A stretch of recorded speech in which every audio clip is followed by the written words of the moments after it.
I never thought a Greyhound bus rumbling through the dusty highways of Nevada would be the place where my life cracked open. I'm Jake Harlan. A 32-year-old investment banker in Las Vegas. Yeah, the city of lights, sins, and slot machines. But for me, it's just a grind of endless spreadsheets and high-stakes deals that leave me hollowed out. This was the day before Thanksgiving, and the bus was crammed with folks heading to family gatherings, laughing kids, tired parents clutching bags of snacks, everyone buzzing with that holiday energy. Everyone except me. My folks live up in Reno, just a few hours north, and my brother is out in Seattle. They'd all begged me to come home. Jake, don't spend it alone, Mom had said on the phone, her voice cracking a bit. But airfare was through the roof. Work was piling up with year-end audits. And honestly, I just couldn't muster the fake smiles for a 4-day charade. Excuses, all of them. The real truth? I was burned out. Numb from years of chasing bonuses and promotions that never filled the void. So, I turned them down, planning to hole up in my sleek condo, overlooking the strip, ordering pizza, and dodging those cheerful texts. Staring out the window at the endless stretch of sagebrush and red rock canyons under a relentless blue sky. My reflection in the glass looked like a stranger, bags under my eyes, a jawline clenched too tight. When had I become this guy? I used to dream big, writing novels about the Old West, backpacking through national parks, making a real impact beyond padding corporate pockets. Now, I crunch numbers for casino moguls, attend meetings where egos clash and nothing changes. My apartment? More like a sterile hotel room with unpacked boxes from 3 years ago. What the hell am I doing with my life? The question hit me like a dust storm, raw and unavoidable. I had the job, the money, the view, everything society says I should want, but it all felt like ash in my mouth. Just going through the motions, existing without living. The bus hit a pothole, jolting me. Someone plopped down in the seat next to me. I didn't glance over. Bus etiquette out here is like anywhere. Mind your own business. Especially on these long hauls from Vegas to Reno. But then a voice cut through, low and steady, like the wind through the canyons. You oughta lend a hand at the shelter tomorrow. I froze, my heart skipping. Slowly, I turned. An older guy, maybe late 60s, salt and pepper hair under a faded cowboy hat, eyes kind but piercing, like they could read your soul. Wore a simple denim jacket, worn at the elbows. Nothing flashy. But he just voiced the answer to the chaos in my head. What? My voice came out gruff, edged with confusion. The shelter, he repeated, as if we'd been chatting for miles. Desert Haven in downtown Vegas. Off Fremont Street. They're short on volunteers for Thanksgiving. I stared, my skin prickling. I hadn't said a word out loud. How could he know I was wrestling with my empty plans? I wasn't. I didn't ask for advice. He smiled, small and knowing, the kind that eases a knot you didn't know was there. But you were wondering what to do with your day off. This is it. My mind raced. How did you? They kick off serving at noon. Show up by 9 a.m. to help set up. He said it with such quiet certainty, like he knew my story better than I did. I blinked, trying to place him. Do I know you from somewhere? He didn't answer, just held my gaze with those steady eyes. Desert Haven, he said again. Tell him Elias sent you. The bus slowed, pulling into a rest stop amid the barren flats. He stood without another word. Wait, I blurted, but he was already shuffling toward the doors. They could always use good folks like you, he called back over his shoulder. The doors hissed open, and he stepped out into the glaring sun. I craned my neck, peering through the dusty window, but the stop was busy with travelers stretching their legs, and he vanished into the crowd like a mirage. I slumped back, pulse racing. What just happened?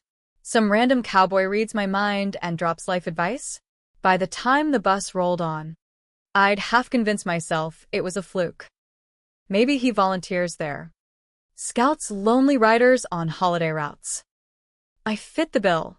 Solo guy looking miserable. Yeah, that had to be it. But that night, back in my condo, with the neon glow of the strip flickering through the blinds, sleep evaded me. I replayed it over and over. How did he nail my thoughts so precisely? By morning, curiosity gnawed at me.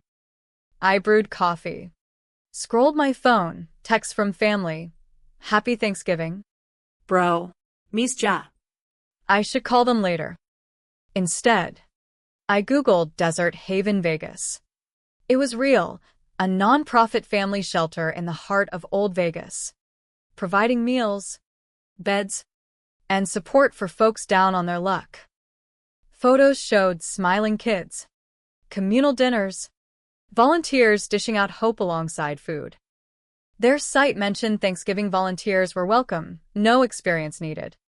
I stared at the screen. This was nuts. I'm not the volunteering type. I wire donations to charities from my desk, pat myself on the back, and move on. Hands on? Not my scene. But the silence in my place was deafening. The walls closing in. Sitting here alone, binging TV with takeout? That sounded worse. The clock read 8:45 a.m. Show up by 9, he'd said. Screw it. I grabbed my jacket. Desert Haven was a modest two-story building tucked between a pawn shop and a neon-lit diner on Fremont. The faded sign reading, Desert Haven, shelter and hope for all. I hesitated on the sidewalk. The morning sun already warm on my back. Second-guessing everything. What was I doing? I don't belong here. But something pulled me, the stranger's words. Or maybe just the ache in my chest. I pushed through the door. Inside, it was organized bustle. Staff in logoed tees directing volunteers. Residents, families, singles, elders, helping fold chairs or set tables. The air smelled of roasting turkey and fresh coffee. A far cry from the casino buffets I knew. A woman in her 50s approached, curly hair tied back, eyes warm but weary. You here to help? Yeah. I think so. She chuckled. A genuine sound that cut the tension. We'll take think so. I'm Maya. The director. And you are? Jake. First time? Jake. That obvious? We all start somewhere. Can you handle a peeler? Sure. Kitchen's that way. Find Lena, she'll put you to work. She clapped my shoulder. Thanks for showing up. Means the world. The kitchen was a hive, stainless steel counters piled with veggies. Ovens humming. Folks chopping and stirring. A woman in her mid-30s looked up.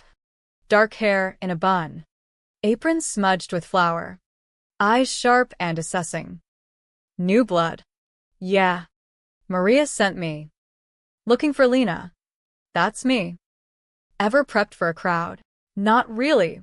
She handed me a peeler and a sack of potatoes. Start with these. Uniform chunks for mashing. And watch your fingers, we're low on first aid. Her tone was dry, but not unkind. I got to work. The rhythm soothing after a while. Around me, volunteers chatted lightly, a college kid named Alex slicing onions, a retired couple prepping green beans, a teen girl rinsing cranberries. No judgment. Just purpose. So, Lena said after a bit, not pausing her own chopping, what dragged you in? Community service or holiday blues? I laughed despite myself. A stranger on the bus yesterday basically ordered me here. She arched a brow. A bus stranger sends you to volunteer? And you listen? Bold. He was. Convincing. She smirked. Well, glad he was. We feed over 150 on big days like this. Every hand counts. By 11 a.m., my arms ached. But the spread was impressive. Turkeys glazing, stuffing baking, pies cooling. Maria rallied us in the dining hall, long tables with cloth covers, real plates stacked neatly. Folks, this is about more than food. It's about dignity. Treat everyone like family. Residents filed in, kids giggling, adults nodding thanks. I manned the stuffing station, scooping generous helpings. The first in line was an older vet in a worn army jacket. Hands steady, but eyes distant. Stuffing? Sir? He blinked. Surprised. Yes. Please. I added extra. Happy Thanksgiving. His nod was gruff, but grateful. The line blurred into faces and stories. A young mom with twins. A laid-off mechanic. An elderly widow. Each thank you chipped at my numbness. This wasn't pity, it was connection. By noon, the hall echoed with chatter and clinking forks. A makeshift family under one roof. As the afternoon wore on, the dining hall at Desert Haven transformed into something alive, pulsing with the kind of warmth I'd forgotten existed. The sun streamed through the windows, casting golden hues over the mismatched chairs and tables where folks lingered over seconds and thirds of turkey and pie. Laughter bounced off the walls, kids chasing each other between bites, adults sharing quiet conversations that felt earned, not forced. I wiped down a table, my shirt sleeves rolled up, hands still sticky from gravy, when Lena sidled up. Not bad for a rookie. You holding up? Yeah. Surprisingly, I glanced around. This place. It's more than I expected. She nodded, crossing her arms. First-timers always say that. Think it'll be all doom and gloom. But look, people are resilient. We're just giving them a boost. Her words stuck with me as I refilled water pitchers. A guy about my age, mid-30s, clean-cut but with shadows under his eyes, sat nearby with a little boy on his knee. He caught my eye. First time here? Volunteering? Yeah. I'm Mike. This is my son, Tyler. The kid waved shyly, mashed potatoes smeared on his cheek. Hey, buddy. Mike leaned in. We've been staying upstairs a couple weeks. Lost my gig at a warehouse, economy tanked. You know, wife split. Said she couldn't handle the stress. His voice was matter-of-fact, but the pain flickered. Temporary, Though. got interviews lined up. Lena, overhearing, chimed in softly. You'll nail 'em. Mike. I've seen your resume solid. He managed a smile. Thanks. Means a lot. Watching him ruffle Tyler's hair, I felt a pang. This could have been anyone, hell. A bad quarter at work. And it could have been me. No shame in needing help. The real crime was the system letting folks slip through. Later, as cleanup kicked in, I stacked chairs with an older woman named Rosa, a resident who'd been there a month. You young folks showing up, she said, her accent thick from years in the Southwest. It reminds me there's good out there. Lost my home to medical bills, cancer. You know, but this place? It's a lifeline. Her story hit hard. Widowed. Kids grown and scattered. Fighting alone until Desert Haven stepped in with housing aid and job leads. I'm applying for senior apartments next week, she beamed. Gonna bake pies for my grandkids soon. By 3 p.m., the energy shifted to relaxed mingling. Someone pulled out a guitar, a volunteer named Carlos, strumming old country tunes that had folks humming along. Home on the Range echoed, fitting for our desert backdrop. I sat with Lena at a corner table, nursing coffee. So, tell me about this bus guy, she probed. I recounted the encounter, the eerie precision of his words. Named Elias. Said to mention him. Lena's face paled slightly. Elias? As in Elias Thorne? Maybe. Why? She set her cup down. He started this place 20 years back. Former miner. Saw too many families ruined by boom and bust cycles out here. Poured his life into it. Is he around? She shook her head. Passed away 4 years ago. Heart attack while delivering supplies to a remote camp. But Maria swears his spirit lingers. Things get fixed overnight. Or she'll feel a presence during tough shifts. Chills ran down my spine. That can't be. Desert's full of mysteries. Jake. Maybe he picked you for a reason. The revelation swirled in my head as I helped wash dishes. Was it him? A ghost guiding lost souls? It sounded like a tall tale from those old Western novels I used to love. But it fit the stranger's vibe.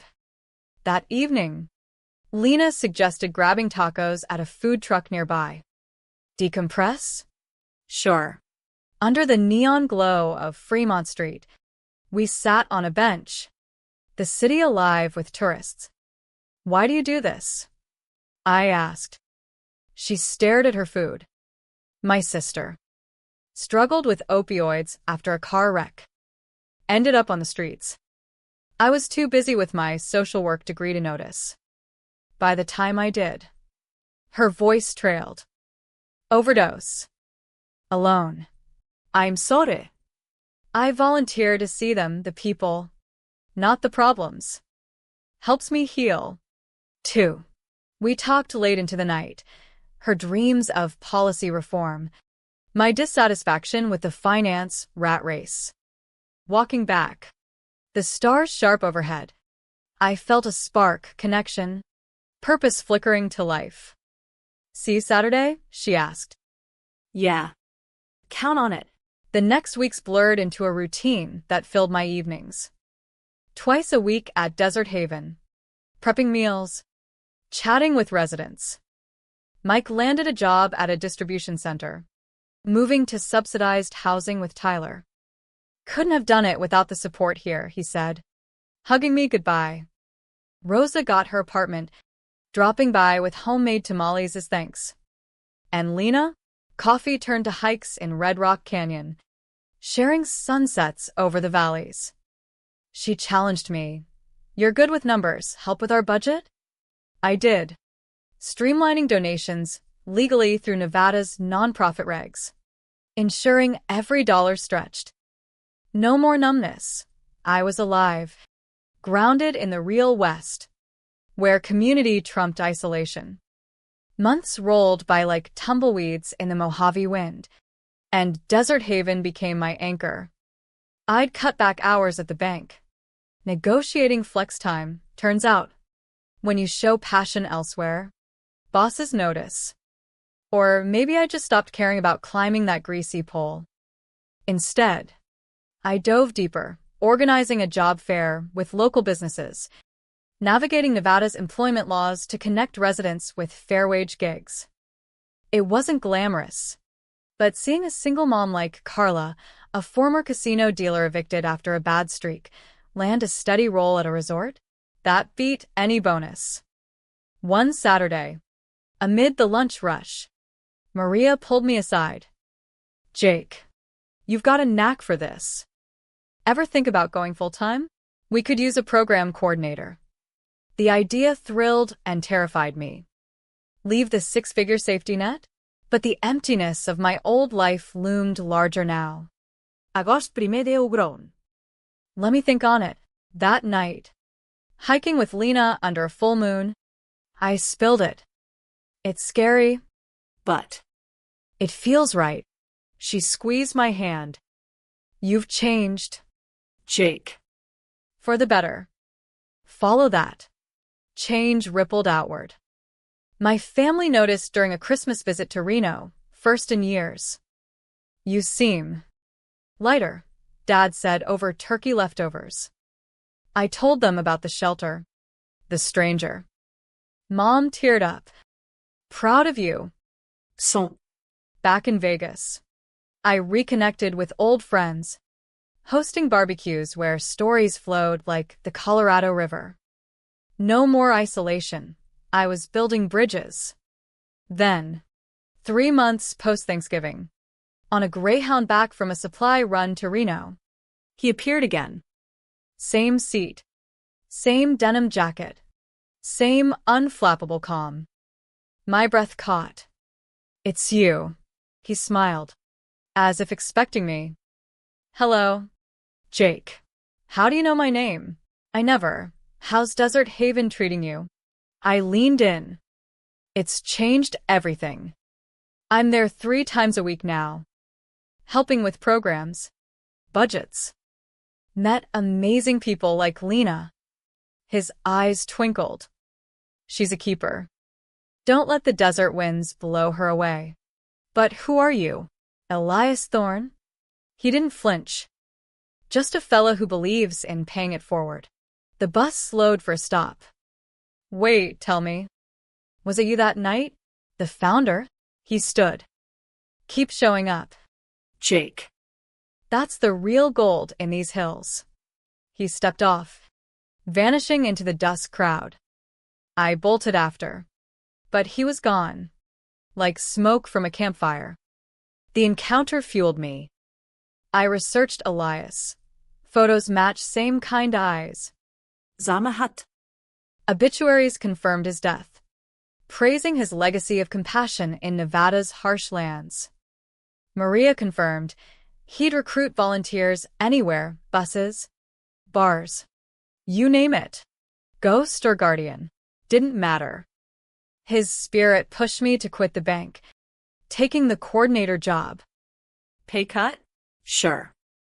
But fulfillment? Priceless. Lena and I grew closer, co-leading workshops on financial literacy, teaching residents about credit laws, avoiding payday loan traps common in Vegas. One evening, over sunset tacos, she said, "You're my ripple." Jake. From that bus to here, I kissed her. We're each other's. Challenges came, funding dips from state cuts, a resident relapse. But we navigated legally, partnerships with local clinics for addiction support, adhering to HIPAA and Nevada welfare regs. Each win reinforced the lesson. One act sparks chains of good. Not everything was smooth trails. 6 months in, a funding crisis hit. Nevada's budget slashed nonprofit grants, threatening Desert Haven's doors. Maria called an emergency meeting. We need to rally donors, apply for federal aid. Idovein. Using my finance chops to draft proposals, ensuring compliance with IRS 501c.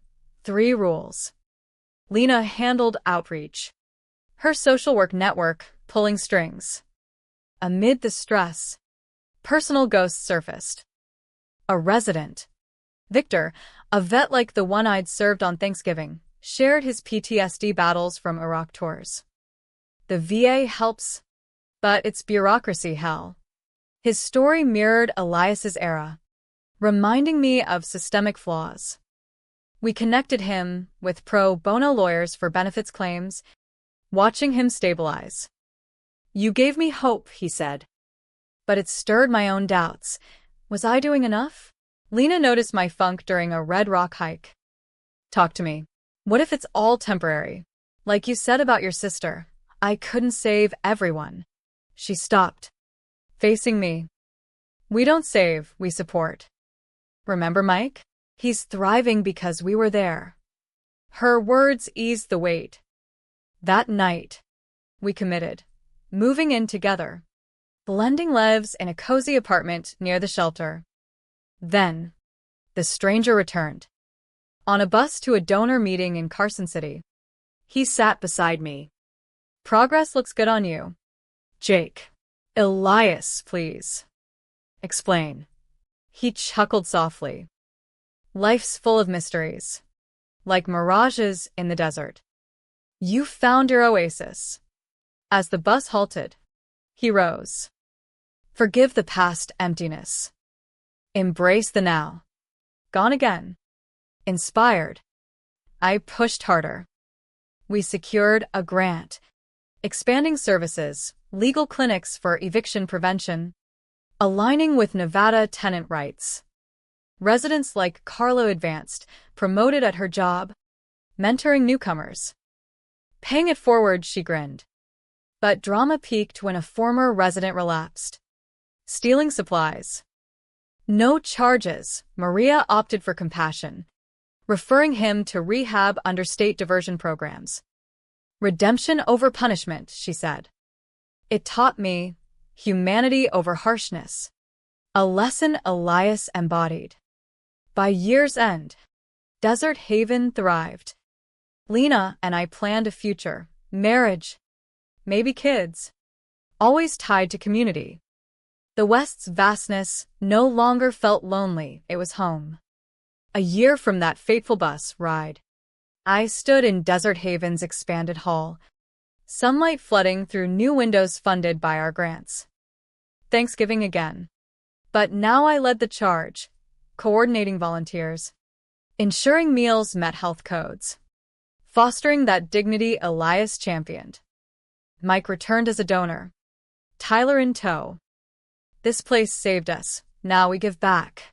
Rosa hosted a pie baking class, her grandkids giggling alongside shelter kids. Lena and I exchanged vows in a simple desert ceremony months prior, rings glinting under the sun. From stranger to soulmate, she whispered. My family attended, bonds mended. Work, fulfilling. I consulted part-time on nonprofit finances statewide, balancing passion and practicality. The stranger? No more sightings. But his presence lingered in a fixed leak. A timely donation. The quiet strength of those we helped. Was he a ghost? An angel? Or just a catalyst?